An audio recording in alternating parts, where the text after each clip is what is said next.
Prayer study സീരീസിലെ ആദ്യ വീഡിയോയിലേക്ക് ഏവർക്കും സ്വാഗതം.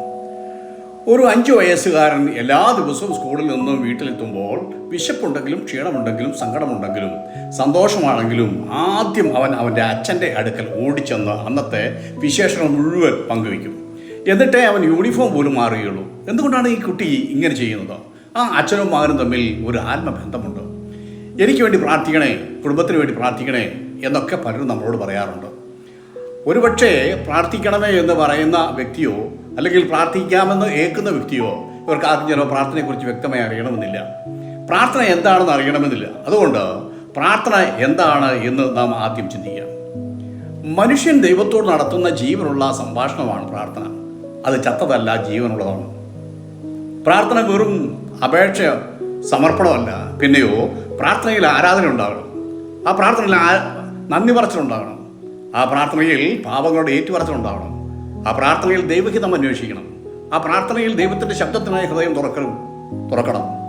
അതായത് പ്രാർത്ഥന മനുഷ്യൻ ദൈവത്തോട് നടത്തുന്ന ജീവനുള്ള സംഭാഷണമാണ്.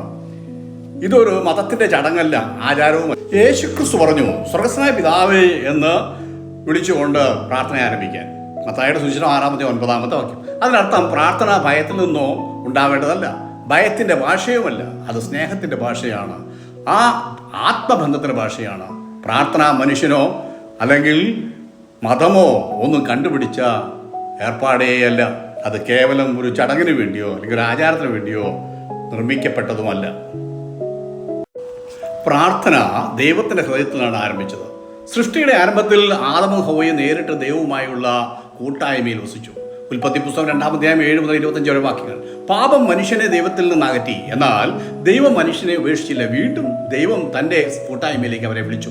ഉൽപ്പത്തി 3-1-9 വാക്യം. കയീൻ ഹാബേലും ദൈവത്തിന് യാഗം കഴിച്ചു. ഉൽപ്പത്തി 4-4-5 വാക്യങ്ങൾ. കയീൻ ഹാബേലിനെ കൊന്നു. ദൈവം കയീനോട് സംസാരിച്ചു. ഉൽപ്പത്തി 4-6-7 വാക്യങ്ങൾ. ഹാബേലിന് പകരം ദൈവം ആദാമിന് ശേത്തിനെ കൊടുത്തു. ശേത്തിന് ഒരു മകൻ ജനിച്ചു, ഏനോശ്. ശേത്തിൻ്റെയും ഏനോശിൻ്റെയും കാലത്ത് മനുഷ്യർ ദൈവത്തിൻ്റെ നാമം വിളിച്ചപേക്ഷിക്കാൻ തുടങ്ങി.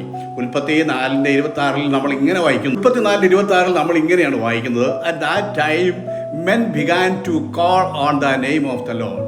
അക്കാലത്ത് മനുഷ്യൻ കർത്താവിൻ്റെ നാമം വിളിച്ചപേക്ഷിക്കാൻ തുടങ്ങി. ദൈവത്തെ പൊതുവായി ആരാധിക്കുകയും വിളിച്ചപേക്ഷിക്കുകയും ചെയ്യുന്ന ഒരു വിശ്വാസ സമൂഹം വ്യക്തമായി ഭൂമിയിൽ രൂപം കൊള്ളാൻ തുടങ്ങി. ഈ ചാനൽ നിങ്ങൾ ഫോളോ ചെയ്ത്, ലൈക്ക് ചെയ്ത്, ഷെയർ ചെയ്യുക.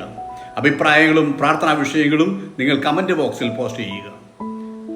2ാം ഭാഗവുമായി വരുന്നതുവരെ കർത്താവ് നമ്മളേവരെയും അനുഗ്രഹിക്കുമാറാകട്ടെ.